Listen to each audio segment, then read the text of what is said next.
आज एक quick analysis करते हैं सीडीएसएल और एनएसडीएल में। इनमें से कौन सा बाय करना चाहिए और क्यों करना चाहिए। बहुत ज़्यादा डिटेल में नहीं जाएंगे, फिर भी नंबर से कंपेयर करने की कोशिश करेंगे। तो सबसे पहले सीडीएसएल, इसका मार्केट कैप 30,000 करोड़ के आसपास है। वहीं पे एनएसडीएल का जो मार्केट कैप है वो 25,000 के आसपास है। अगर सीडीएसएल की सेल्स की बात करें, इन्होंने जो फाइनेंशियल ईयर 2025 में 1000 करोड़ की सेल्स की थी। वहीं पे एनएसडीएल की जो सेल्स हैं वो 1400 करोड़ से ऊपर की हैं। सीडीएसएल का जो प्रॉफिट है वो 526 करोड़ का है। लेकिन अब यहाँ पे एनएसडीएल का जो नेट प्रॉफिट है वो 343 करोड़ का है। अब इनमें डिफरेंस क्या है, तो वो है ऑपरेटिंग प्रॉफिट मार्जिन का।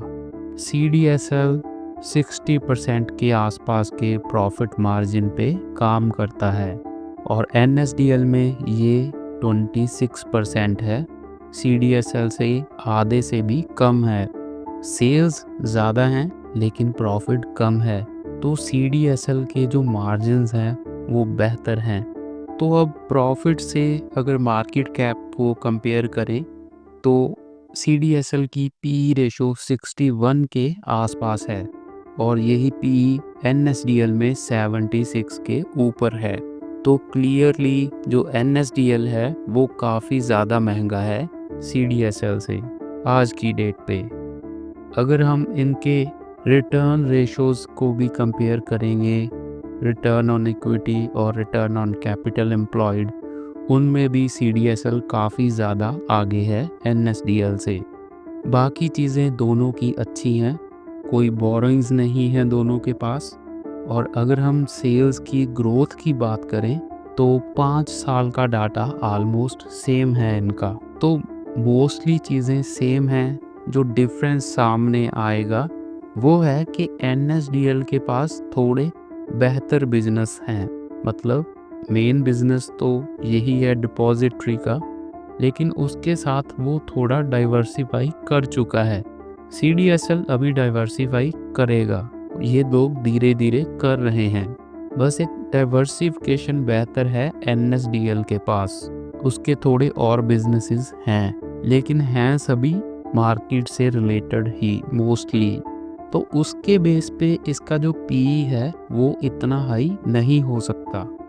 तो अभी के लिए एनएसडीएल अगर 20% करेक्शन दिखा दे यहाँ से तो ये सीडीएसएल के आसपास आ जाएगा और मोस्ट प्रोबेबली मिल भी सकता है जैसी मार्केट की कंडीशंस हैं। लेकिन वहाँ पे भी ये दोनों स्टॉक्स बहुत महंगे हैं। क्यों? क्योंकि इनकी डुओपोली है। जैसे मोनोपोली होती है वैसे ही इनकी डुओपोली है। जैसे अभी एयरटेल और जियो एक तरह से डुओपोली में ही हैं, वो अपनी मर्ज़ी से अपने प्राइसेस इंक्रीज़ कर पाते हैं। वो ही चीज़ इनके पास है। आज के टाइम पे तीसरा कोई प्लेयर नहीं है, तो इसी के चलते इनको इतनी हाई पीई मिल रही है। दोनों स्टॉक्स बहुत अच्छे हैं।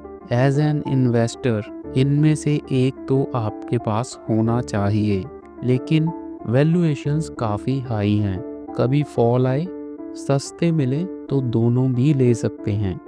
नई जनरेशन जो अपने नए अकाउंट्स ओपन करवाएगी, डीमेट अकाउंट्स, तो वो इन्हीं के पास आएगा बिजनेस। अभी क्या है कि आईपीओ के चलते एनएसडीएल है जो वो थोड़ा न्यूज़ में है।